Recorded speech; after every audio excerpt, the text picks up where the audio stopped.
Holy shit, guys. Holy shit. Like, whoa. So, as you can tell, I'm reviewing Interstellar, man. Dude.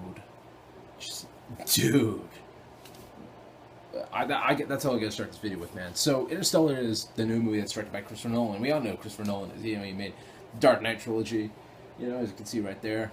And he did Inception, Prestige, and Memento, and so forth. And in this movie, Interstellar, it takes place in the future. In the future, Earth's resources are dying. Like, it's all down to corn, and Earth is literally about to die. So, Michael Caine has this plan to send a bunch of astronauts through space to find Earth a new home. And that is as much of the movie as I'm going to tell you. The movie's a lot more than just that, but generally speaking, from the trailers and what they've been giving you, it's pretty much the movie's about.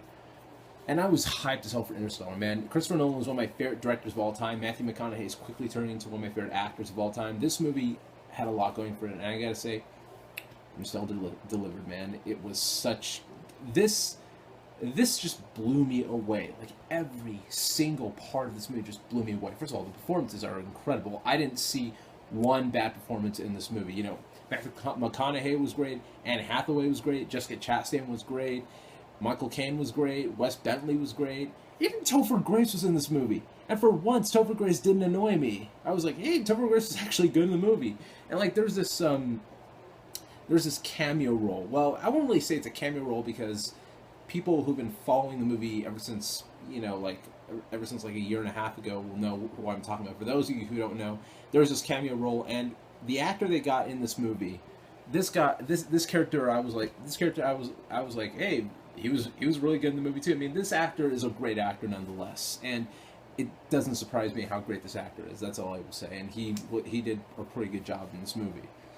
And the effects look incredible. Like, this is the most, I guess, CGI I've ever seen used in a Chris Nolan movie, and it looks fantastic. Like, the space images look incredible. It looks like you're actually in space. You know what I mean?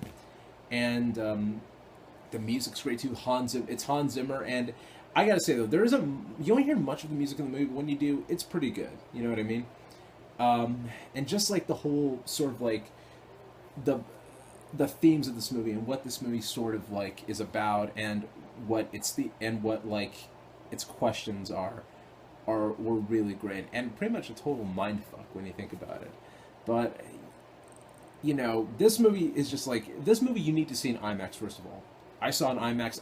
You really feel like you're in space. I think even more than Gravity, because with Gravity it just showcases the 3D technology. This time around, it just showcases all the IMAX photography, and it looks amazing. You know what I mean? And that's the biggest positive I can make about Interstellar, man.